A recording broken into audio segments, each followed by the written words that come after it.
8:45 Malabar Christian college ഗ്രൗണ്ട്സിൽ ആരംഭിക്കുന്നതാണ്. ഇതുമായിട്ട് ബന്ധപ്പെട്ട് ഒരു 2 മാസം മുന്നേ ഇതിൻ്റെ പ്രവർത്തനങ്ങൾ തുടങ്ങിയിരുന്നു. വിവിധ പെറ്റീഷനേഴ്സിന് ഓൺലൈൻ ഫെസിലിറ്റി അവൈൽ ചെയ്യാൻ ഉള്ള നിർദ്ദേശം കൊടുത്തിരുന്നു. അതനുസരിച്ച് 10,065 പെറ്റീഷനുകളാണ് നമ്മൾ കളക്ടറേറ്റിലും താലൂക്ക് ഓഫീസുകളിലും അക്ഷയ കേന്ദ്രങ്ങളിലൂടെയും നമുക്ക് ലഭിച്ചത്. ഇത്രയും പെറ്റീഷൻസ് നമ്മൾ സോർട്ട് ചെയ്ത് കൺസേൺഡ് ഡിപ്പാർട്ട്മെൻ്റൽ ഓഫീസേഴ്സിന് അയച്ചു കൊടുത്തു. അവർക്ക് എന്നിട്ട് സമയം കൊടുത്തിരുന്നു ഇതിൻ്റെ റിപ്പോർട്ട്സുകൾ ഫൈനലൈസ് ചെയ്യുകയും തീർപ്പ് കൽപ്പിക്കുകയും ചെയ്യാനായിട്ട്. അങ്ങനെ തീർപ്പ് കൽപ്പിച്ചിട്ടുണ്ട് കുറേ പെറ്റീഷനുകളിൽ. അവർക്ക് തീർപ്പ് കൽപ്പിക്കാൻ സാധിക്കാതെ വരുന്നതും എന്തെങ്കിലും തീരുമാനം നിയമപരമായി എന്തെങ്കിലും തടസ്സമുള്ളതും മാറ്റിവെച്ചിട്ടുണ്ട്.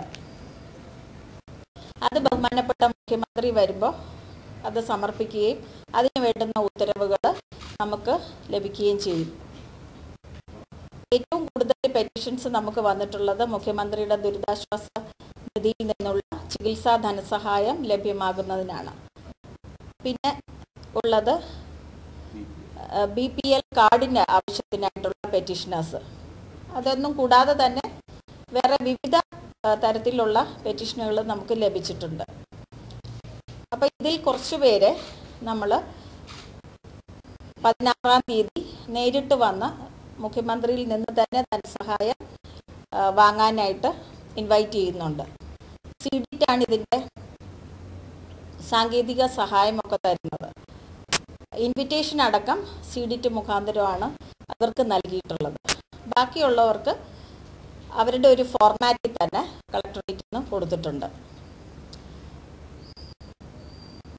അതുകൂടാതെ ഫ്രഷ് ആയിട്ടുള്ള പെറ്റീഷനേഴ്സിന് അന്ന് മുഖ്യമന്ത്രിയെ ഉച്ചയ്ക്ക് 1 മണിക്കും 2 മണിക്കും ഇടയ്ക്ക് അതിന് ശേഷമോ കാണാവുന്ന സൗകര്യം ഏർപ്പാടാക്കിയിട്ടുണ്ട്.